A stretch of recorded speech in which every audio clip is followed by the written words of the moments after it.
This list of conditions will reveal Aristotle's elitism. We need good friends, riches, and political power. We need a good birth, good children, and good looks. Quote, for the man who is very ugly in appearance is not very likely to be happy, end of quote. We must not be very short. Furthermore, we must be free from the need of performing manual labor. Quote, no man can practice virtue who is living the life of a mechanic or laborer, end of quote. It should be noted that Aristotle's moral theory would be left substantially intact if his elitist bias were deleted. Now, as to virtues, there are two kinds, intellectual and moral. Intellectual virtues are acquired through a combination of inheritance and education, moral virtues through imitation. Happiness is an activity of the soul in accordance with, on the top layer, virtue, down left, intellectual, inheritance and education, down right, moral, habit, resulting in states of character, i.e. propensities to act in accordance with a mean of moderation, deficiency mean excess, and the intellectual inheritance and education branching off into philosophical wisdom and practical wisdom.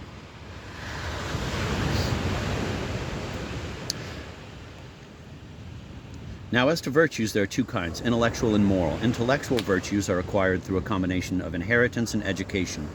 Moral virtues through imitation, practice, and habit.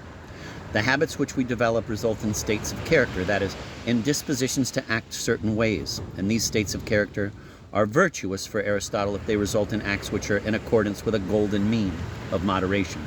For example, when it comes to facing danger, one can act with excess, i.e. show too much fear.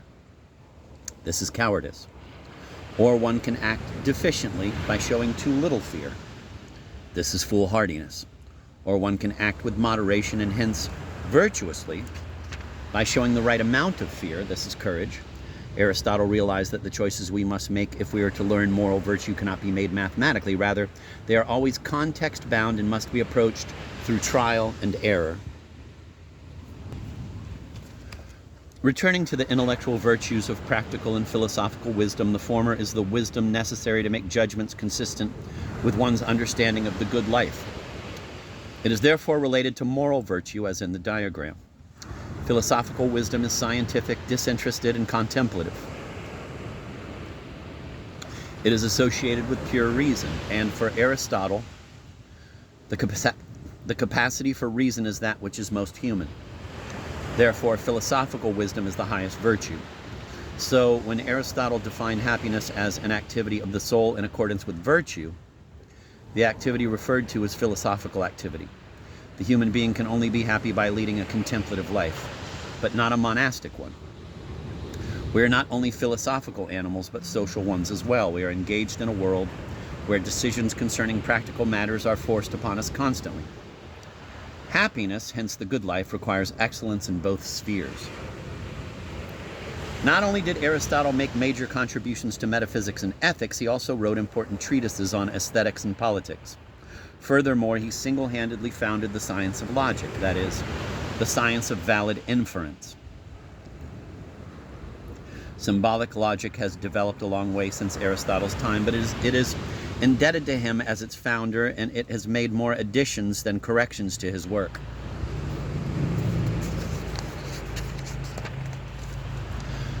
Some of Aristotle's empirical claims about the world leave something to be desired. For instance, his claim that falling rocks accelerate because they are happy to be getting home, or his claim that snakes have no testicles because they have no legs. Nevertheless, Aristotle's metaphysics, his ethics, his logic, and his aesthetics remain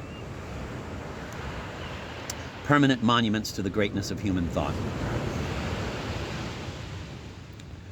3. The Hellenistic period. After the death of Aristotle, Greek civilization entered what historians call the Hellenistic era. It is a period of cultural decline. The Greek city-states, unable to solve the problem of political unity, were decimated by the Peloponnesian War and ravaged by the plague. First they fell under Macedonian rule, then after the death of Alexander the Great, eventually were absorbed into the newly emerging Roman Empire. Many of the philosophies of this decadent period began in Greece, but received their greatest exposure in Rome. This is true of the two major philosophies of the period, Epicureanism and Stoicism. The philosophy of Epicurus, 341 to 270 BC, is known, not surprisingly, as Epicureanism. If today the term hints of gluttony, debauchery, and bacchanalian orgies, that is not Epicurus' fault, but the fault of some of his Roman interpreters. Because Epicurus himself led a life of sobriety and simplicity, eating bread, cheese, and olives, drinking a bit of wine, napping in his hammock, and enjoying conversation with his friends while strolling through his garden. He died with dignity and courage after a painful, protracted disease.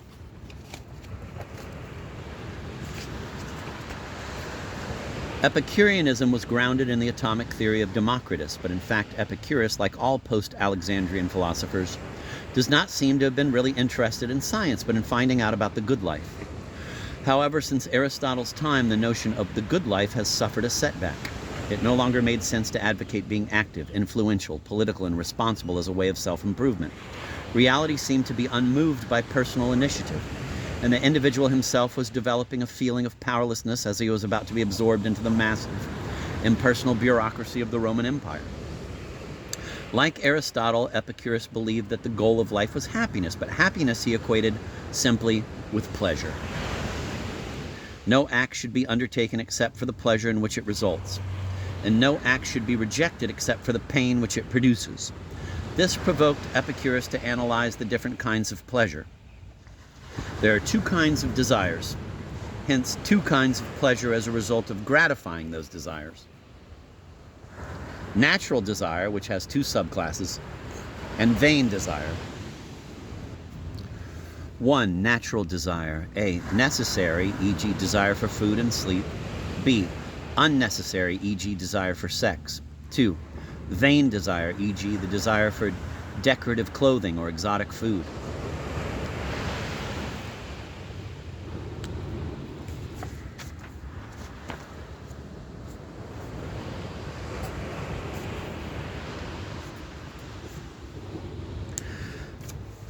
Natural, necessary desires must be satisfied and are easy to satisfy.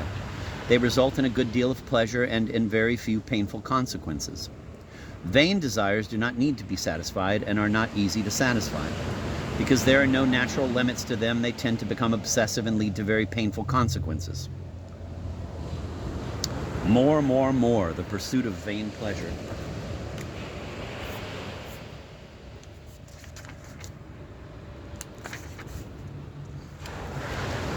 The desire for sex is natural, but usually can be overcome, and when it can be, it should, because satisfaction of the sexual drive gives intense pleasure, but involves one in relationships which are usually ultimately more painful than pleasant, and are often extremely painful.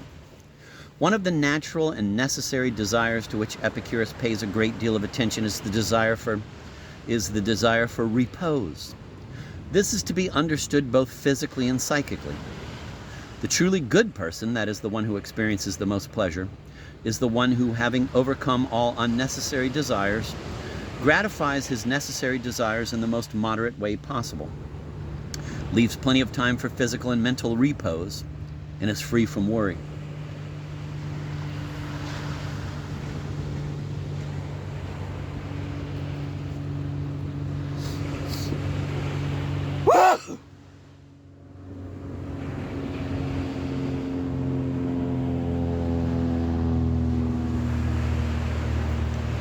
We will notice that Epicurus' definition of pleasure is negative. That is, pleasure is the absence of pain.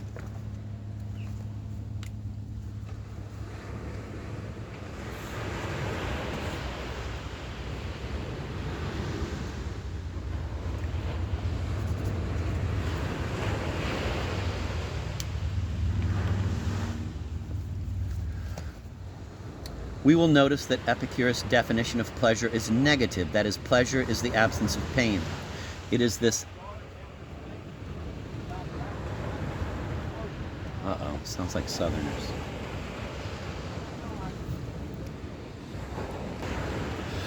We will notice that Epicurus' definition of pleasure is negative. That is, pleasure is the absence of pain.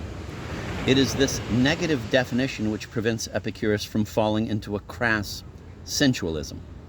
The trouble with this definition is that, taken to its logical extremity, the absence of life is better than any life at all, as Freud discovered in his Beyond the Pleasure Principle, where he claimed that behind the pleasure principle is thanatos, the death instinct. This is a bit ironic, since Epicurus himself had claimed that his philosophy dispelled the fear of death. Democritus' atomism led Epicurus to believe that death, beyond the pleasure principle, was merely the absence of sensation and consciousness. Therefore, there could be no sensation or consciousness of death to fear. Where death is, we are not. Where we are, death is not. I'm going to repeat that, it's just too good. We will notice that Epicurus' definition of pleasure is negative. That is, pleasure is the absence of pain. It is this negative definition which prevents Epicurus from falling into a crass sensualism. The trouble with this definition is that, taken to its logical extremity, the absence of life is better than any life at all, as Freud discovered in his Beyond the Pleasure Principle, where he claimed that behind the pleasure principle is thanatos, the death instinct. This is a bit ironic, since Epicurus himself had claimed that his philosophy dispelled the fear of death. Democritus' atomism led Epicurus to believe that death was merely the absence of sensation and consciousness. Therefore, there could be no sensation or consciousness of death to fear. Quote, where death is, we are not. Where we are, death is not. End of quote.